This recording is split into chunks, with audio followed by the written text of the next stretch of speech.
Bienvenue dans ce cours sur gRPC et REST. Ces deux technologies permettent de faire communiquer des services, mais avec des philosophies très différentes. REST domine le web depuis 20 ans grâce à sa simplicité. gRPC, né chez Google en 2015, apporte une performance radicalement supérieure pour les communications internes. Voyons leurs différences concrètes avec des exemples Java.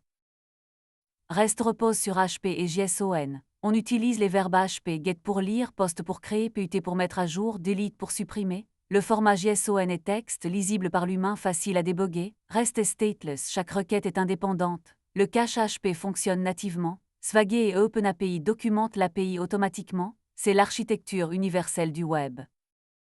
gRPC utilise HP2 et protocole Buffer, un format binaire développé par Google. On définit un contrat dans un fichier .proto, les services, les méthodes et les types de données. À partir de ce fichier, Protoc génère automatiquement les classes Java, les stubs clients et les stubs serveurs. Le payload binaire est 5 à 10 fois plus petit que JSON, ce qui réduit dramatiquement la latence.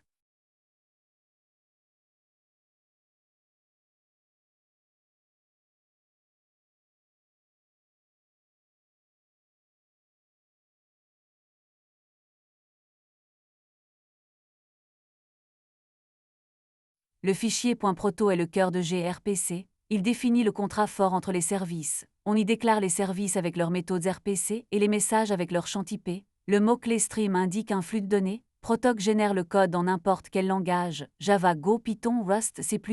C'est le principal avantage pour les architectures polyglottes.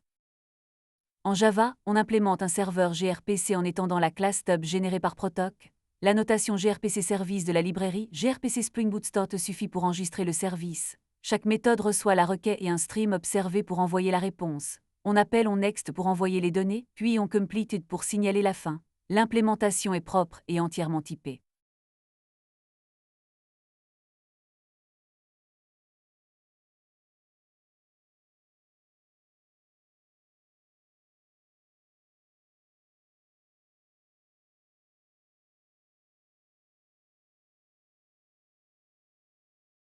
gRPC propose 4 modes de communication, là où REST n'en propose qu'un seul. Le mode Unary est équivalent à REST, une requête, une réponse. Le server streaming envoie un flux de réponses pour une seule requête, parfait pour les logs en temps réel. Le client streaming envoie un flux de requêtes pour une seule réponse, utile pour les uploads.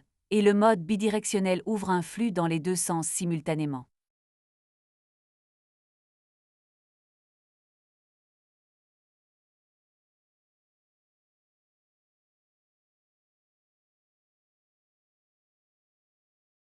En termes de performance, les chiffres parlent d'eux-mêmes. Le payload protocol buffer fait 20 à 30% de la taille d'un JSON équivalent. La latence de 99e percentile est réduite de moitié. Le débit peut être 5 à 10 fois supérieur grâce à HP2 et au multiplexage. La sérialisation binaire est aussi beaucoup plus rapide côté CPU que parsé du JSON texte.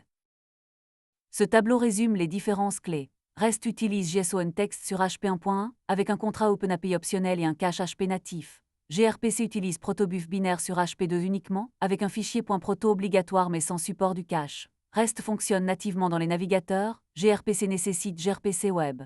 La génération de code est automatique avec gRPC, optionnelle avec REST. gRPC brille dans les communications internes entre microservices à haute fréquence.